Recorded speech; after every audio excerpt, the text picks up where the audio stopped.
Bom dia, tarde, noite ou madrugada, a hora que for. Eu sou Stamato, autor da Era do Abismo, e quero falar sobre o Dr. Luizon, do Enéas Tavares. É o personagem central do livro Lição de Anatomia do Temível Dr. Luizon, que foi o livro de estreia do Enéas Tavares. E é uma figura, assim, que é bem ambígua na história e é inevitavelmente fascinante. Então hoje eu vou analisar o personagem e não só o livro, a história, não só o universo, mas focando realmente em quem é essa pessoa, esse Dr. Luizon, que muitos adoram e muitos odeiam dentro da história do livro, né? Mas aqui do nosso lado de fora, acho que é inevitável você acabar gostando desse personagem. Então a ideia é que realmente trazer um olhar mais aprofundado, mais focado em um livro para você que é fã de leitura, mas também falar do que já foi feito no nosso mercado editorial, as histórias que já foram contadas, os heróis e vilões que já foram criados já, para quem gosta de contar histórias, criar as próprias histórias, ter também essa análise aprofundada para usar, se beneficiar quando for criar seus próprios personagens. Então confere até o final desse vídeo e no final, se você gostar, clica no joinha, se inscreve e ativa o sininho e compartilha também na rede social. Começando, são 5 elementos que eu vou analisar aqui: aparência, comportamento, motivação, histórico e diferencial. Começando pela aparência. Antes de mais nada, é muito comum, tá, que os personagens sejam idealizações, tá? Então, o James Bond é o ideal de um homem, né? O Super-Homem também é um outro tipo de ideal de homem. Então, eu diria que o James Bond tem essa coisa mais da visão inglês, a visão britânica do ideal masculino, enquanto o Super-Homem tem mais a visão americana, estadunidense, do que é o ideal masculino.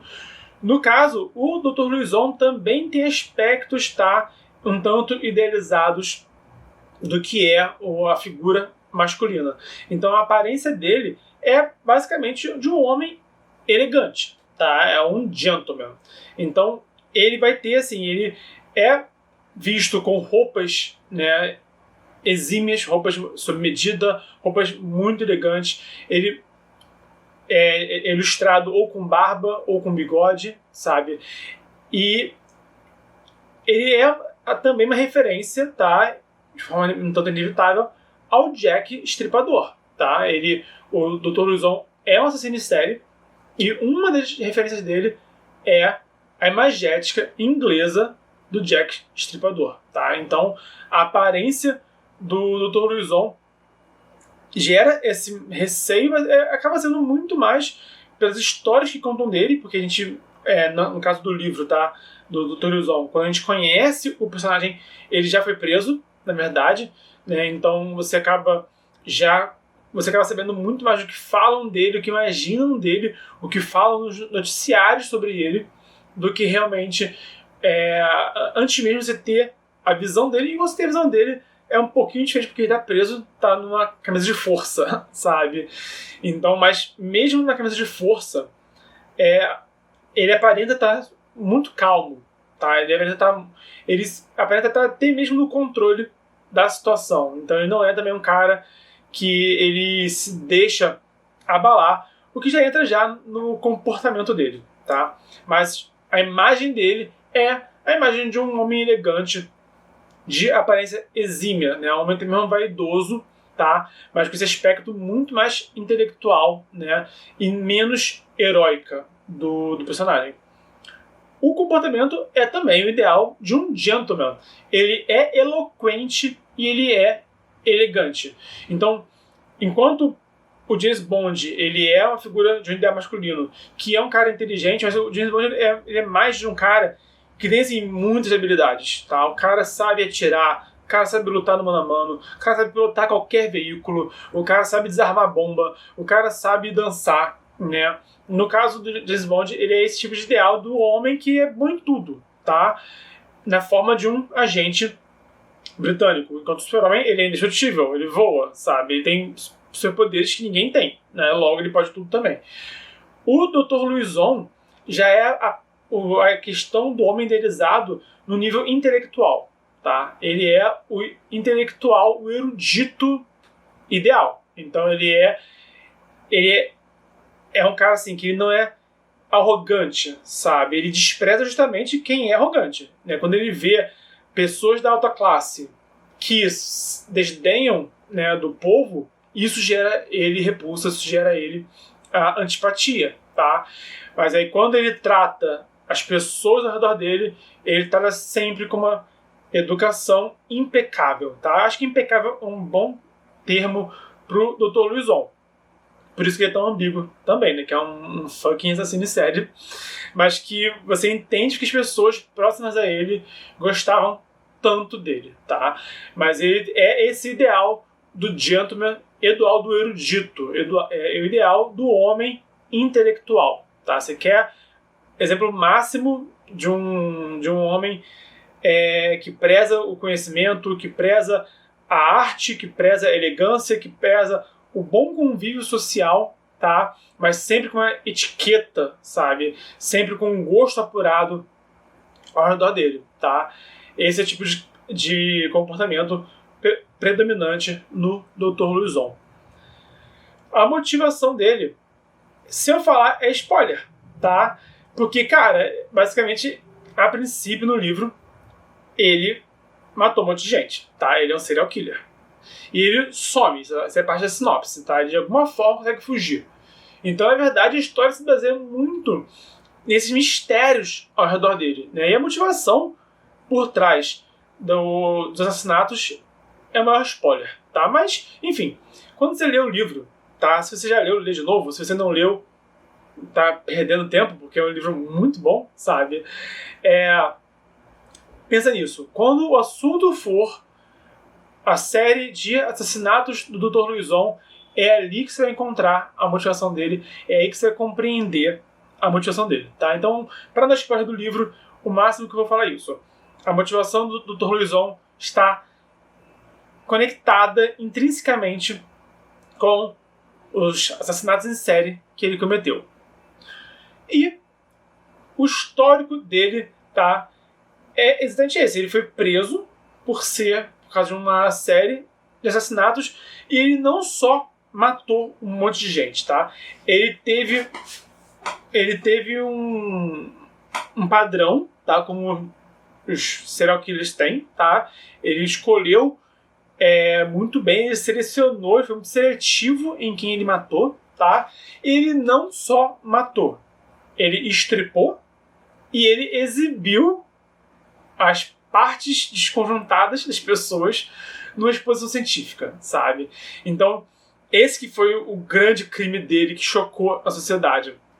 Basicamente, ia ser uma exposição anatômica, lição de anatomia do temível Dr. Luizon. Então, ia ser, assim, uma exposição científica, tá? Estamos aqui expondo o corpo humano, sabe? Então, há um grotesco naquilo, mas ainda assim, a princípio era pelo bem da ciência, para conhecermos a anatomia, conhecermos o corpo humano.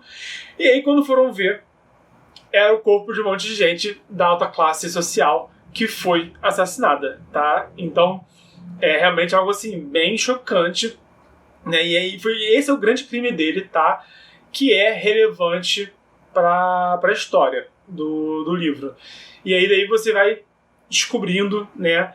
Com quem ele fez isso, por que ele fez isso, como que ele fez isso. Você vai conhecendo a jornada dele ao longo do livro, que parte desse ponto, né?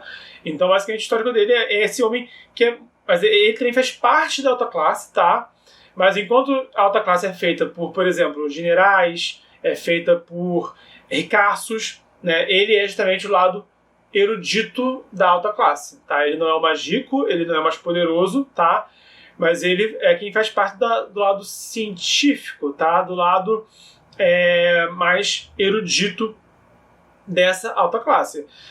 Então ele já era, assim, membro dessa alta sociedade também, tá? Até o dia que ele matou um monte de gente e expôs os membros desconjuntados numa exposição científica. Basicamente, esse é o histórico do Dr. Luizon. Parabéns pro Enéas, né? Cara, o Enéas, assim, ele é meu amigo pessoal, sabe? Ele já dormiu na minha casa. Ele veio pro Rio, né? Ele é de Santa Maria. Ele veio pro Rio para evento literário e ficou na minha casa. Eu não tinha lido ainda o livro dele nessa ocasião. Aí eu li depois, eu pensei, caraca, esse cara com essa criatividade dormiu no meu quarto. Enfim, né? Tô vivo pra contar a história. Prova de que nós escritores não somos os monstros que nós escrevemos, tá bom? Né? Não que eu possa também julgar o Enéas, porque eu também gosto de mortes bem explícitas nos meus livros, mas é outra história. O grande diferencial do temível Dr. Luizon é que ele é inteligente e implacável, tá? Ele me lembra muito, de outra forma, o Hannibal Lecter, tá? Possivelmente uma outra inspiração pro Dr. Luizon, além do Jack Estripador. Eu acho, na verdade, ele é até mais próximo de um Hannibal Lecter do que o Jack Estripador. A questão é que a impressão que eu tenho é que o Hannibal Lecter, a princípio, não deveria causar empatia no público, tá? Era para causar uma fascinação, era para você compreender porque que a Clarice fica fascinada por aquele homem, mas Anthony Hopkins, né, um ator incrível, né, aí acho que o público passou a gostar dele em consequência à atuação, em consequência à história. Já o Dr. Luizon, o histórico dele é ambíguo, te causa curiosidade, mas quando você vai conhecendo o personagem, você vai também criando empatia por ele, sabe? Pelos motivos que eu já falei aqui, sabe? Pelo modo como ele trata as pessoas ao redor dele, pelo modo que as pessoas tinham para gostar dele, e também pelas pessoas que ele não gostava, sabe? Aquela coisa do o inimigo do meu inimigo é meu amigo, sabe? Rola um pouquinho disso. Mas ele é um cara inteligente e implacável, sabe? Ele, afinal de contas, é um assassino em série. Então ele não teve uma gota de remorso, não teve uma gota de dúvida. Ele é sim um psicopata, ele é sim um assassino em série. E na minha opinião, tá, ele é irredimível, tá? No fim das contas, o que ele fez, ele dá uma justificativa pro que ele fez. Mas assim, na minha visão, tá? Pessoal, individual, cara, nada justifica você fazer o que ele fez. Aí você lê o livro e dá também sua opinião. Mas, geralmente, os que são mais inteligentes, eles são mais passivos, sabe? Tem essa questão da inteligência ser algo contemplativo, algo mais lento, né? Algo mais vagaroso, sabe? Enquanto o Luizão não, ele é um cara extremamente ativo, né? Ele é um cara que está em constante movimento, tanto que quando ele é preso, ele não fica muito tempo preso, tá? Mas eu acho que isso, essa inteligência, essa intelectualidade, essa erudição dele é interessante, mas isso a gente vê também em outros personagens. Por exemplo, a Gwen, da Karen Soarelli, do Juiz de Tormenta, também é muito erudita, tá? Ela também é muito inteligente, também é muito ativa, tá? Mas de forma totalmente diferente do Dr. Luizon. São dois personagens que eles prezam o conhecimento, eles prezam a inteligência, eles agem com base na inteligência, tá? Mas a diferença é que o Dr. Luizon é um cara, assim, totalmente implacável, tá? E também é um cara, assim, assassino, sabe? Então isso já diz muito sobre ele. Mas esse diferencial. A Gwen é uma heroína, tá? E o Dr. Luizon é um fucking serial killer. Por hoje é isso. Se você já leu algum livro do Enéas Tavares, comenta aqui embaixo qual livro você leu e quem é o seu herói favorito do Enéas Tavares, tá? Eu gosto muito de um outro personagem que eu vou falar aqui outro dia, que é um Dandy do outro livro dele, que é Guanabara Real, Alcova da Morte, que escreveu junto da Nikele Witter e do AZ Cordenonce.